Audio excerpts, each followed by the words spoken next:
ចូលឆ្នាំដល់ហើយនាំគ្នាទៅស្រុកបងប្អូនអើយចូលឆ្នាំដល់ហើយអបងប្អូនណាយនាំគ្នាទៅស្រុកចូលឆ្នាំដល់ហើយនាំគ្នាទៅស្រុកទៅជួបម៉ែពុកនៅឯស្រុកកំពុងរងចាំយើងហើយ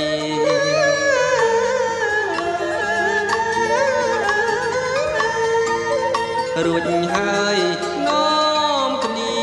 យើងវត្តទាសូមក្មាទងលោកសូមលោកសនដោះដល់កូនស្រីប្រុងដែលយើងមើលខុសលើចំពងណាំងនាងគុណក្រៃអើយ